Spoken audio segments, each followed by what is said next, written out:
Alrighty, guys, welcome back to Real Men. We meet every Wednesday, try to build men up in a world that beats men down. And I got something really special for you today. It's a conversation with Dr. Gregg Jantz. He runs, I would suggest, one of the greatest integrated counseling centers in America. Been doing this for 37 years, loves Jesus, has all of the professional credentialing, author of dozens of books, and a personal friend of mine. And so I wanted to bring him in for a real practical conversation for everyone in general, but men in particular.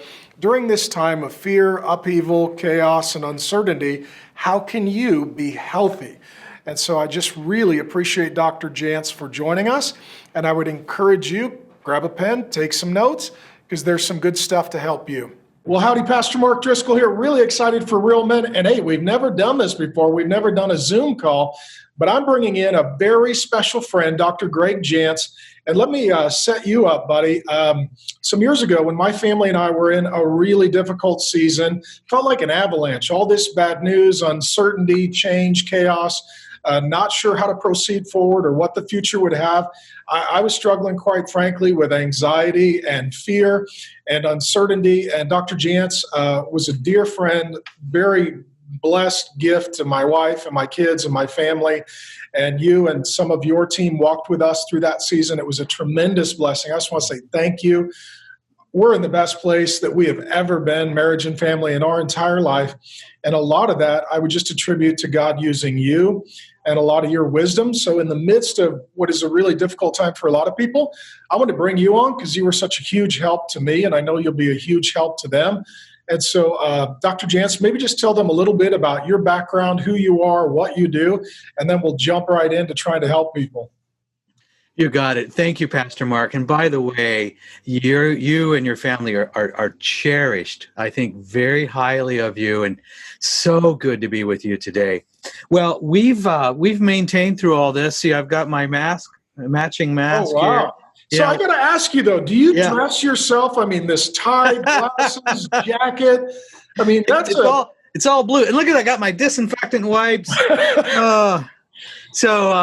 We've maintained, as essential services, we made a decision that we were going to show up, do all the things we needed to do, and really do this by faith. And so we're still here. We're here today. We've had 100% wellness, all of our staff and the work we do.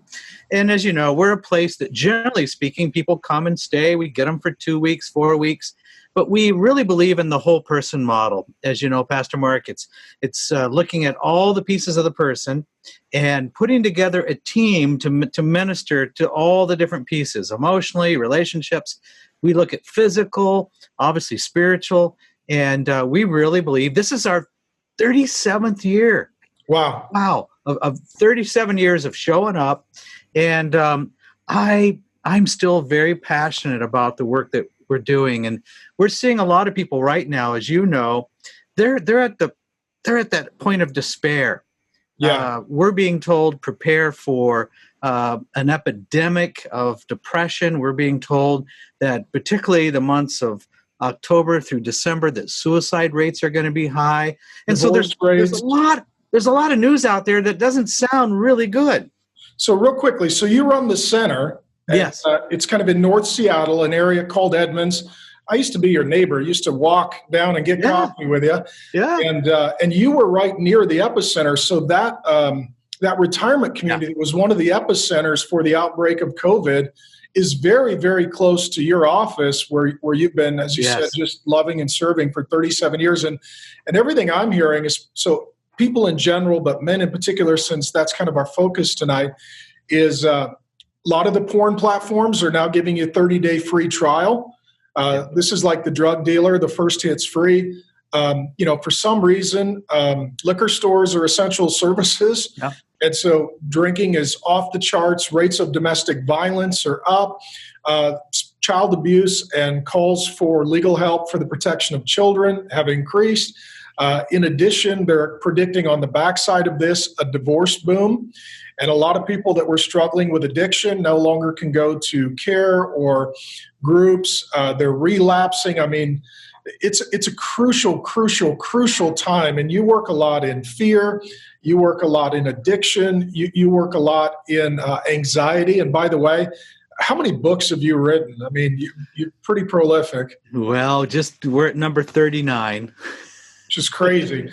And so, Dr. Jantz, your one on overcoming fear and anxiety for me was super helpful, and just personally would recommend it. So for people that are kind of in that place, and you've got a little kind of a chart, maybe we could work through that, and we'll continue to insert that on the Zoom call and the live stream. For those who are right now in that fear zone, explain that. What are they experiencing? Sure. What are they dealing with? And maybe just walk us through as a clinician through that process. Absolutely. And I know it's reversed as I hold it up, and you'll see it there. But yeah, we'll cut it in so everybody can see it. Good. We all are, initially, we were hit with this fear. We were traumatized. This is a fear zone. And it's as though the grenade went off.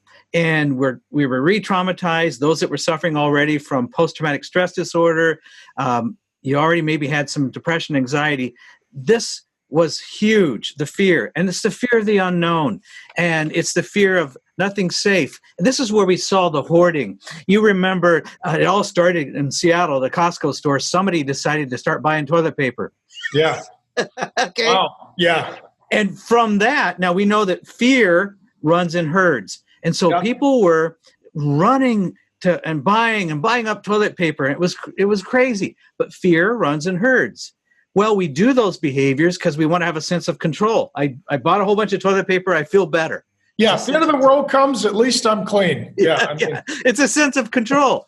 And so, I get all this fear, and I'm trying to do behaviors to cope with fear. Sometimes I become irrational. I'm impulsive. But as time passes, I go, okay, this isn't changing anytime soon, and I'm in this learning zone. I got to figure out, how am I going to cope? And some of the things we're doing to cope, as you mentioned so well, we've got addictions. I did a little experiment. I went to the grocery store the other day, and at the checkout, I asked the checkout, I said, what are you selling the most of? And I would have thought, is it still toilet paper? And she said, well, you won't believe it, but alcohol. We can hardly keep it on the shelves. This is at the grocery store. And so when we look at what's going on, alcohol sales are way up. So we're trying to cope through a lot of times some real self-destructive behaviors. You mentioned online pornography. I think another one could be food, just escaping in the digital world. So people they're at the edge. They're kind of in despair. So they're looking for a way to cope. As human beings, we don't always choose the best ways of coping. And so this is this learning zone. And the learning zone also says, I've got to do something different. Yeah. And so I've got to be healthier. And this is real quick, Dr. Jantz, in that, just practically, when all this hit, I mean, I think part of it is sometimes bad news comes a little bit at a time, and you get a little bit of an advance warning. When we were in the middle of our difficult season some years ago, you talked about complex grief on a phone call. Yeah. I don't know if you remember that. It was super helpful to me, maybe from a clinician standpoint, just explain complex grief where the fear is exacerbated because there's so much information coming so quickly that was unexpected. And we get what's called emotional saturation. We're saturated, and we can't really receive any new information. We're like that sponge that's totally full. We're saturated. And it is a complicated grief because, first we're in denial that this is happening, and then we get angry, and we don't know where to put the anger. Sometimes we're acting out. Right now, during the pandemic, Pastor Mark, we're seeing a lot of folks who they're kind of revolting. They're revolting, different parts. And so some are acting out, some are acting inward. This is where I'm depressed. I'm going to take my life. It's not worth living. And so that's that anger phase. The other one is I get really depressed. This is kind of the third stage. And I'm just simply overwhelmed. And so as you work through these stages of grief, the final one is acceptance. But this complicated grief, people are losing jobs, they're losing relationships, they're losing finances many times. And so it's very complicated and it's very layered. Well, even today, like California said, colleges are closed through the end of the year. Yeah. I think LA County said they're going to extend the stay-at-home quarantine for 3 months. Right. I mean, and so, I think for those people that were just like, well, I'm going to hang in there until we get back to normal, I think they're realizing that normal may never come. And if it does, it's a long ways down the road. Yes. And so we've had confinement, we've been sequestered. And so we mix that with an uncertain future. What's the future? And it's kind of like this ticking time bomb. I've been so confined and I'm afraid, and it's mixed. I don't know what the future holds. And so this is where people are, and well, how long is this going to last? What's normal? And so this is, we're back to this learning zone. How am I going to figure out how to live? And I want to see people move from fear, awkward learning zone into more of a growth zone. And for me, and this is my faith, I believe with Christ and my relationship with the Lord, I can keep this moving in a growth zone. There's something how somebody here. does that. How does somebody do that really practically? Right now, they got a lot of fear, worry, anxiety. They're uncertain what the future holds. It's just constant avalanche of bad news. How do you move into learning through it, growing through it, not just enduring it, hoping that on the other side things will get back to normal? Yes, and I can't be ruled by anger. And I need to understand that this is a weird time. People, it's like, we don't know when we go out, we have to learn to reintegrate. People are hypersensitive. Some people are going to easily take offenses, and you didn't mean any offense. If you're out there and you're not wearing one of these, it's like, wow, what's wrong with you? So people are going to be very judgmental right now. Yeah. So our growth zone is we're going to let people have their emotional space. They're going to have their reactions. But we've got to get some gratitude in here. And every day, in fact, my wife, she put this on all of our devices. All our devices, it says, we get a notification every day, and it says, one person a day. One person a day. And she reminded me and my two sons that every day the Lord's going to bring one person a day. Think beyond yourself, so I can be real self-absorbed. I don't see beyond myself. And there's going to be one person a day you're going to give a good word to. Maybe it's a neighbor that needs something, but look outside yourself to move into that growth zone. And so we're practicing a one person a day, and sometimes there's more than one person, but just to be aware. And so at the dinner table, we've had conversations about who is the one person today? And so how can we live with gratitude? Well, we do that by getting beyond ourselves. And within that, too, you mentioned some of the self-destructive behavior, just practically, when all of this hit, and it was like, okay, all of a sudden we're homeschooling and, church is going online, and our life adjusted very, very quickly. Grace and I sat down, we prayed, and I said, honey, take some time. I'm going to take some time. And then I want us to come together and sort of write up a covenant between us of what we want the next, 6-8 weeks when we were shut down and everything was transitioned to look like. What do you need from me? What do I need from you? What do we need, together? And it was very simple. And Grace came with simple, practical stuff like, I need you and the kids to help me with all the practical stuff around the house because, now we're all working at home, going to school at home. And I was like, we need to make sure we get a good night's sleep. We put I have a glass of wine now and then or whatever. We just put in there for this whole time, 0 alcohol consumption. We're just going to avoid it. We're going to weigh ourselves every morning, make sure that we're staying healthy and eating well. It was just trying to figure mental, emotional, spiritual, physical. What are some of these habits that we can get in place, not legalistically that are imposed on us, but covenanting that we agree to and that we feel called to? And honestly, it has increased, I think, our physical, emotional, spiritual health. We need to get outside every day. We need to hold hands and go for a walk. We need to pray together every night before we go to bed. Just these habits, because when it seems to me like life is there's no pattern, there's no schedule, there's no routine. For a lot of people, they don't even know what day it is anymore because they don't have church and school. We needed to get some normalcy and some health rhythms into our day and week and month.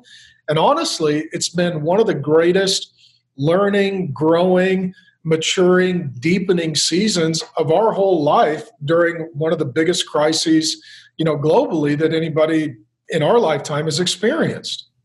I am so glad you shared that because this is an opportunity for us to reset. and you're just, I'm going to reset. How am I doing with some of the basics? It's like my nutrition, my sleep. Because right now, and during this, I'm going to call it a panic pandemic, we've got to take care of ourselves. And I love it because here's my bottle of water right here. I better get busy. But people forget under anxiety, they don't do the basics. They forget to drink water. Sometimes they drink a lot of other things. They forget to eat, or they're overeating all the time. And so use this as a reset. Mm-hmm. This is a time I'm going to reset. And I know at times it's difficult because you feel some anxiety, but get into those, and you described it really well. Those patterns, really, they're patterns of success, and they're really self-care. And watch what happens in our relationships. It can be great. So, and as men now, one of the things that we're doing is it's even more important to have that time together. So we're doing actually a lot more walks than I think I've done in a long time. And, it's easier to talk about some things when you're on a walk, but get out there and keep that movement going. Yeah, and fresh air and sunshine, and just so for men in particular, under pressure, under stress, in the fear zone, what are some of the bad habits or the bad responses and reactions that you see as a clinician that men are most prone to give the guys kind of a series of gauges on their dash, like if this one blinks, pay attention to it, this is a concern? Well, one of the things is irritability. This is a time where you can feel like I'm handling a lot. There's a lot of layers of stress on me, and it feels like chronic stress, and it is. So my irritability is going to go up. I call it IQ quotient. Irritability quotient starts to go up. And you go, okay, and I'm not allowing new information. I'm not allowing feedback. I'm taking everything as criticism. I may feel hypersensitive, or I may be really judgmental towards my spouse because I'm stressed out. Critical, picky, grumpy. And just be aware of your own emotions. So looking for that anger, fear, and guilt. What am I doing? What's triggering anger? One of the things we need to do is be careful where we're directing that, because it's easy for us to direct it towards a spouse almost unknowingly because we're just irritable. Mm-hmm. So where would they take it? If a guy's feeling frustrated, anxious, grumpy, instead of criticizing the wife or the kids, because when you're all sort of stuck at home together, all of the little idiosyncrasies kind of get amplified. And what you could tolerate for an hour or two at night now is 24 hours a day. Yeah. So one of the things, this is where we need each other. You need to have 2 or 3 other guys that we're coming together that are truth tellers in your life, where we're able to verbalize some of these things. So there's also a place for accountability. And really, we're going to make mistakes right now. I'm going to say there's a need for us to really give a lot of grace, but there's also a need that we need to be extending some forgiveness. Things are not going to be necessarily ideal or perfect for you right now. So this is a time where you're going to learn how to manage some emotions, maybe in the best way you've ever done before. Be careful about gathering offenses. This is a time where I can just be so upset. I'm just taking offenses. I'm hypersensitive. So that's a warning sign. Go direct these towards, like we're doing tonight. This information's got to be shared with somebody else who you trust. Don't use the spouse to deflect all your frustration about her. Yeah. Yeah. So an accountability partner, group of guys that schedule a Zoom call or a phone call, a couple trustworthy guys to confide in. I always say when a storm hits, you need a lightning rod to ground out the storm. We have these great lightning strikes that hit here in monsoon season in Arizona. And if you don't have a lightning rod, stuff blows up. But your wife can't be your lightning rod. Your kid can't be your lightning rod. They can't ground out your storm. That needs to be the Lord and a godly friend or two who knows that's my job. Just absorb it, ground it out, and then let them go back to, to the life that God has given them. In that as well, for men that are finding themselves really just kind of gripped by fear. And a lot of the guys that I'm talking to, it's kind of that fight or flight response. Some guys are just angry, they're aggressive, they're getting a lot of negative news, they're responding online, they're engaging in the arguments, they're just sort of wasting time and energy. A lot of guys that I'm seeing, it seems like flight. they're just scared. They don't know what to do. They don't know about their job. They don't know about their future. And they're almost paralyzed. And they're just sort of hoping that if they just wait, it'll figure itself out. What would you tell guys that are kind of in that flight cycle? And it's a real common place to be right now. Chronic stress, and you're going to feel that fear. Here's what I'm going to suggest. One of the things you need to do, by the way, you've got to take good care of yourself physically. And the physical, what I'm saying there is get out, keep moving, take care of yourself physically. And one of the things that we need to be sure, absolutely positive, is that we are having a way of processing these emotions. Again, not through your spouse. The fear is the great paralyzer. Where am I being paralyzed? This is a time not to be irrational. It's not a time to be paralyzed. And it's kind of like, what decisions do I need to make?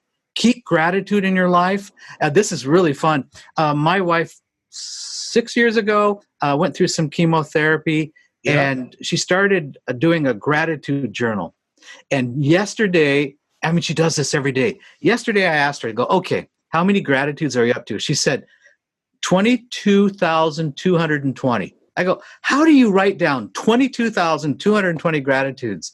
And I watched the difference that made in her life, because gratitude fosters optimism, and she's very future forward facing. She's looking towards the future, and I love that.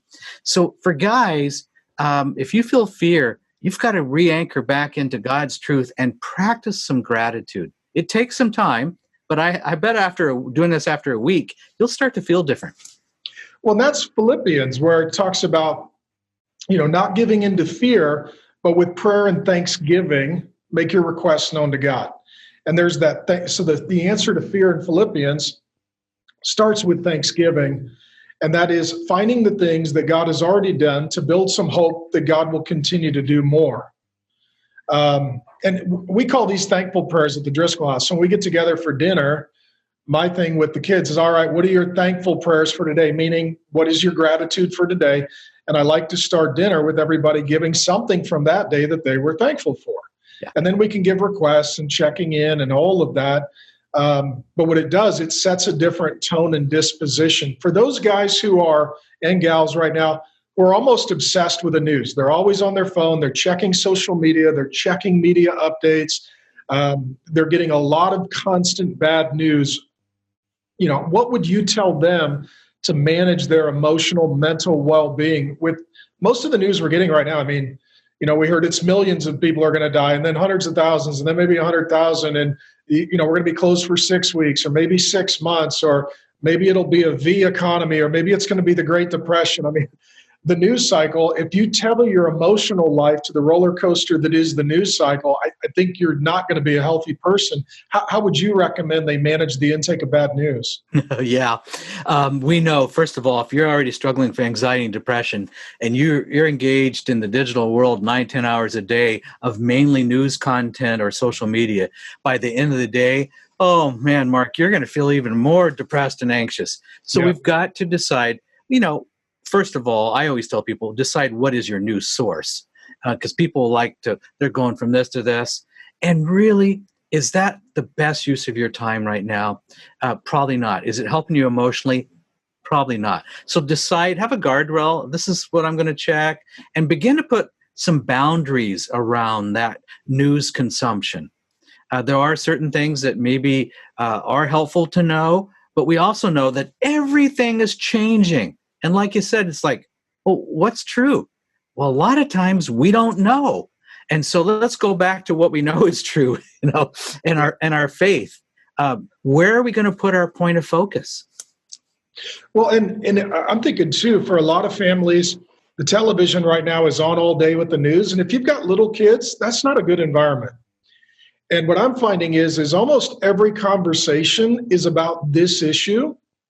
It seems to be, when you're doing a phone call or you bump into somebody or whatever, that you get together for family dinner, maybe connect with a relative. They want to talk about, lockdowns and school closures and economy, all of these things that are completely, for the most part, out of our control. We can figure out how we navigate these circumstances.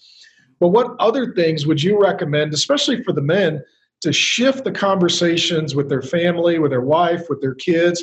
what are the other questions they should be asking? What are the other conversations they should be having, rather than just getting stuck in the same rut of the same conversation of everyone else? I love that, because the point of focus can be so negative, and we're talking about it too much. Well, one of the things is we need to go back. What do we enjoy as a family? What do we enjoy doing with our kids? Remember, kids are the great sponge. If you're anxious and you're talking about a lot of anxious things, they kind of unknowingly absorb that, Totally. absorbing it. And so it's like going into a room and you can feel the anxious person. If you ever go into a room, the person's got anxiety, it radiates from them. We don't want to do that to our kids. Let's back off from that. And we purposely have been looking at doing things we haven't done in a long time. Things, I know it sounds silly.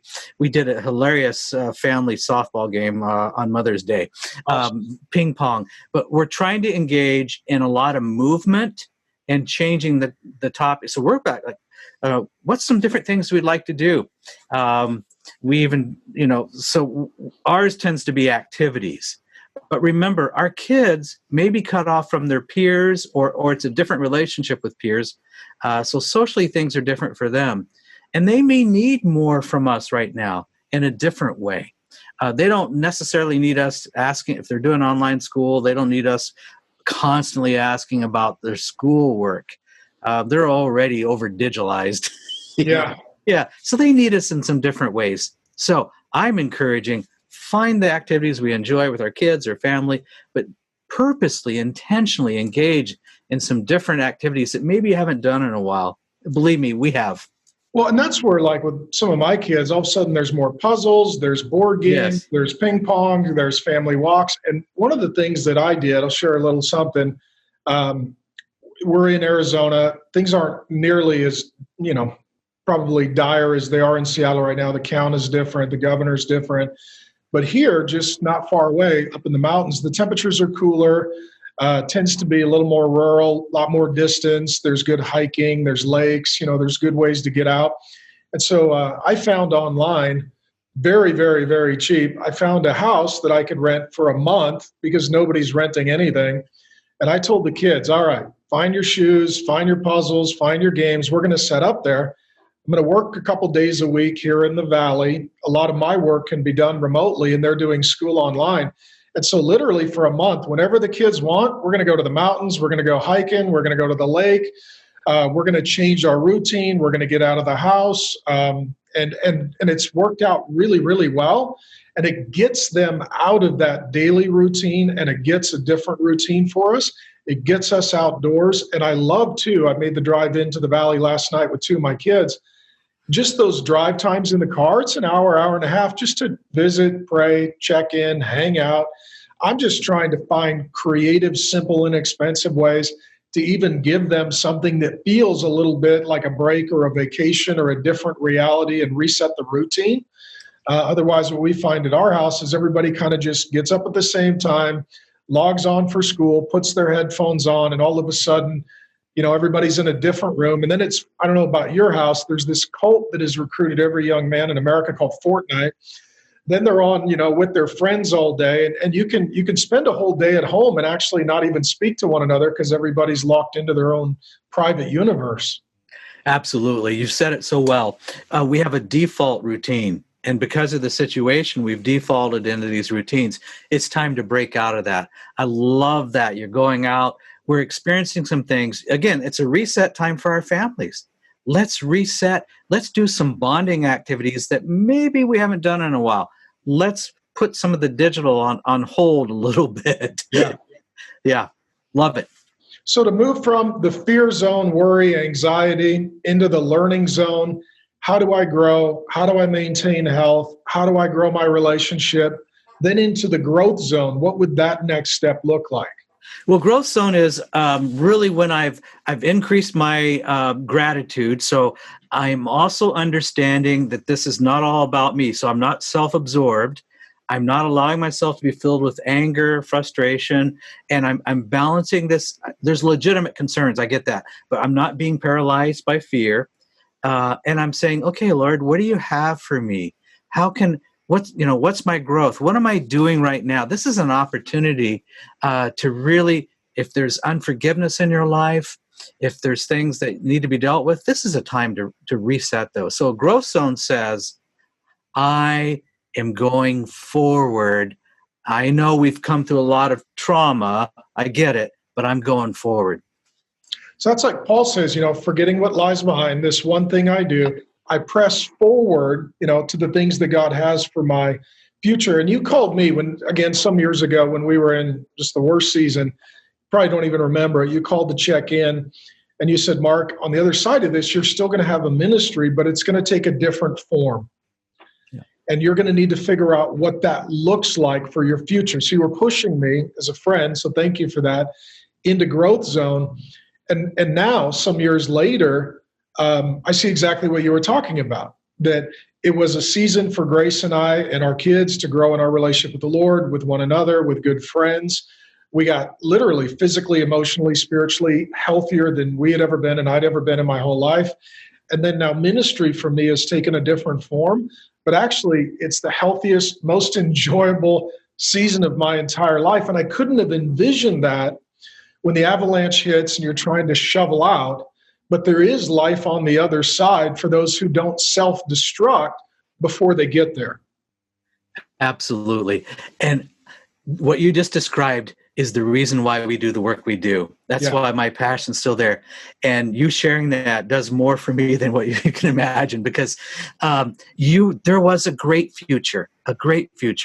We have to work through that, but you used an incredible time to reset, regrow, and put yourself on a whole new plan. And that's exciting. And that's what we all have that opportunity right now to do that. So let's look at what does it mean for me to be in the growth zone? Where do I need to address spiritually in my life? Where do I need to clean up some emotions? Is there some relationships that I need to attend to in a different way? Now's the time. Yeah. So this might not even be a punishment. If you use it, it might be an opportunity. Yeah.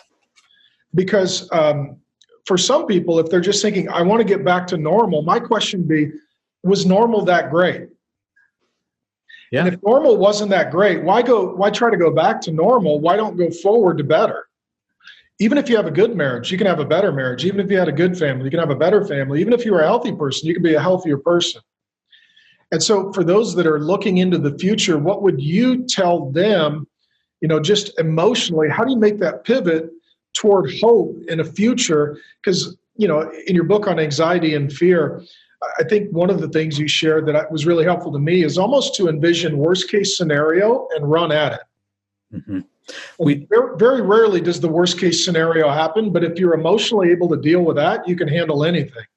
Exactly. And so that's what we're going to do. We're going to face this. We're not going to avoid it. We're not going to try to change it through unhealthy behaviors, drinking, or whatever it is. You said it earlier, alcohol and cannabis, essential services. It's like, what? And abortions. It's like, I can get high, I can get drunk, I can get an abortion, but I can't go to a Bible study. I mean, which one would be helpful? Which one would be helpful? That's right. And those are decisions we have to make, which is going to be helpful. So use this as an opportunity to move yourself and go, okay, I know, because growth comes usually through pain when we're totally overwhelmed. And maybe it feels so overwhelming, you can't see that positive future right now. You can't see it. Sometimes we need somebody else to see it for us. But be willing to create those changes. Be willing to go, okay, yeah, I've never experienced this before, and the pressure is great, and I don't know what the future holds, but okay, Lord, I'm going to grow through this. Make that decision, because we're building a foundation now for the good things that are ahead. Well, and so for those who can't see the future, maybe economically or whatever, how important is it in the present to say, even if I don't see the future, if I just focus on being a physically, mentally, spiritually, emotionally, financially healthy person, whatever the future holds, I'll be in the best position to make the best use of that opportunity. Absolutely. I'm just going to do those things that are before me. Oh, I don't feel like eating well today, but I'm going to make that decision. It's those baby steps every day.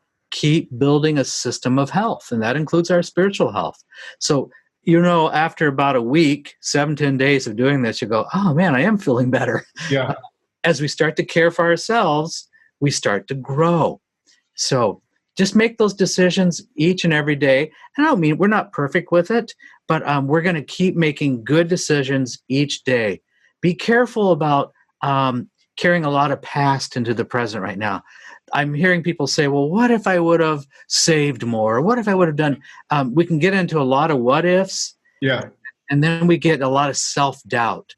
Remove the self-doubt. We're going forward. And when I was meeting with Pastor Roy, who is on your team, and he's become gosh, we love Roy and Ethel. They celebrated their 51st wedding anniversary, and he's a member of your team, and he's just remained a pastor to us. We just love him very much. When we were meeting with him, he said, when the Bible says that the Word of God is a lamp unto our feet, he said, that's a lantern, not a high beam. And a high beam, you can see a mile down the road. A lantern, you can see a step.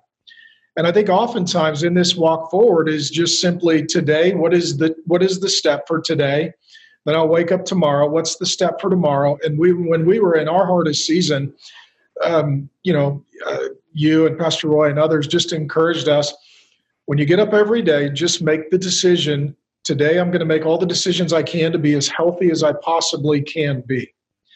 Can't control the future, don't know everything that's going to happen, but if I choose to be healthy today, you build momentum over time. And, Dr. Jantz, just to say thanks, I went in years ago when I was up north. I blew out my adrenal glands twice, had an intestinal ulcer twice. I was going into the naturopathic doctor 2, 3, 4 days a week, bags of IVs, just to get me back in the pulpit on Sunday, criticisms, death threats, hardships, complexity of all kinds. I was on a regimen of vitamins. I went in for my annual physical here recently, and my doctor literally said, see you next year. I was like, what? He's like, you're great. You're literally the picture of health. I weigh less, I sleep more, my stress levels are down, my joy is up. And it was just literally over time saying, healthy decision, healthy decision, healthy decision, healthy decision. And over time, those become new habits and lifestyle. And I think God really accelerates that. Well, now you can have a healthy relationship with the Lord and a healthy relationship with your wife and a healthy relationship with your kids and a healthy hope for your future if you're healthy. But even if everything around you gets fixed and you're broken, it's not going to go well.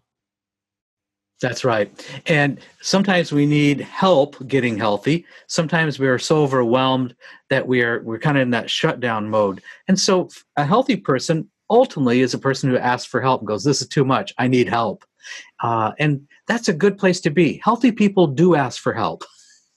So where would, maybe that'd be a good transition as we wind down. For those that are saying, okay, I want help, where would you send them? What would you recommend for them? Who would you encourage them to invite into their life process? Well, I believe we all need a trusted advisor or a mentor, and I believe we need spiritual support. So sometimes it's a pastor, and I think men need a small group of other men. So that's, I'm in one, and I know the difference it makes. So, but there's times too where we need probably some professional intervention and just to reach out and find out what the options are. For example, we maintain even a referral directory all across the country of people who we've worked with. Just find out, well, what are my options? There's times too we need to get away from our home, or we need to get away from those things like alcohol, and we need to get away. There's times that's appropriate. That's similar to what we do here. There's times where the depression is so great, it's like, well, I've got to do something because I'm having thoughts about maybe, ending my life, or I'm having these irrational thoughts. And that's a time to ask for help. So for those that are in that dark place, and I appreciate you having this conversation. So for me, this was a brutal week. When I was a young man in my mid to late 20s, we gathered some young pastors together to just think about partnering for church planning. And at that first meeting was a man that I met that became a very dear friend of mine. And we walked together for a couple of decades. A pastor, been through hardship, took his life this last week. I got the call that he took his own life. And so his funeral will probably be this week. And he, sadly, tragically, I don't even know if I'm going to be able to go because of all the flights and restrictions. And I'd been in contact with him in recent years, and we walked together, and I love him. And he was a good man, and he loved the Lord, and he was very gifted, but he had some hard circumstances that I think were very difficult for him to recover from. For those that find themselves, if they're really honest, Yeah, I'm actually in a dark place. I'm not just struggling. Like I'm starting to think about, I wish I wasn't alive. I talked to one guy, and he said the only reason I didn't kill myself recently, he said, is because I thought if I killed myself, I'd go to hell. He said, so I'm just drinking and doing drugs so heavily that I'll self-destruct, and I don't think that'll count as suicide. So people have some things that are unhealthy. If somebody's getting to that point, or if their spouse or somebody really loves them and says, you are concerning me, I'm scared, you're not doing well, that's where we can't be our own, analyst. We need to say, okay, sometimes I'm blind to my own blind spots. If somebody's thinking those self-destructive thoughts, or they're even considering taking their own life in some destructive way, or if someone is warning them that loves them, what would you encourage them to do as a professional? What should they do right now? Well, I think now's the time to reach out for help, because we tend to regret not doing it. And the farther we go in that continuum of irrational thoughts, the more our behavior becomes irrational, the more we start to do things that really are dangerous. And I think it's tragic that a person can feel so overwhelmed that they think the only way out is to take their life. And that's a sign that I've stepped over a line. I'm really not dealing with reality. So I'm going to say now, today, make the decision today. I'm going to get the help, or if I have a loved one, I'm going to help make sure they get the help they need. That's preventing regret. Yeah. So for those that want to find out more about you, the center, books you've written, and I've read a lot of them, sent a lot of people your way, love and appreciate you very, very much. So thank you for joining us. How could they get more information about you and what you're doing? Well, sure. The simplest way, of course, is just go to the website, aplaceofhope.com, aplaceofhope.com. A lot of good information on that site. And if you're looking, just go, okay, well, what are my options? Just reach out. Let's look at what are the options. But this is the time to reset, Mark. We're going to reset. So this is the time to do it. Let's make that decision. And what kind of books, curriculum, topics? I know you've got a whole library of stuff you've done, and I know you love Jesus, and I know you're filled with the Holy Spirit, and you're a clinician with all of the licensing. So I appreciate it's the body, it's the mind, it's the soul, it's the whole person. What are some of the resources that they can find there? Right now, people have got time to listen to audiobooks or read or grab a podcast and different information. What kind of topics would be available? Well, one of the things that we can do today is just happen to have it right here. The latest book is Healing Depression for Life. I got it. And Healing Depression for Life. And I share some of my story. I also know what it's like to struggle. So if it's depression, there's a great resource, but there's many resources available. Of course, the books on anxiety. One of the resources as a dad that could be helpful is the book we did, Raising Boys by Design, how to raise our boys into men. And so those are exciting topics for me. Cool. And in that book, too, I know you deal with some of the genetics and some of the physical, biological development and why teenage boys are half crazy and always trying to do reckless things. And so for those of you, the dads that are raising sons, that's a really good, sort of clinician, pastoral father resource. Well, thank you, Dr. Jantz. I love you. I'm so glad that your wife is healthy and made it through her health battle. We miss you. We love you. We appreciate you, but you've been really helpful to me and my family. And I thank you for coming on to help people tonight, but especially the men, because if we can get them healthy and moving forward and learning and growing, then their wives and kids are going to be benefited and blessed and the whole family wins. So thank you for helping. Pastor Mark, you are highly valued, and I stand with you. It's so exciting to see. Talk about a reset. Yeah. Wow. It's been crazy, but it's awesome. So we love you. Thanks for being part of the journey, my friend. You got it. Blessings to you. Thank you.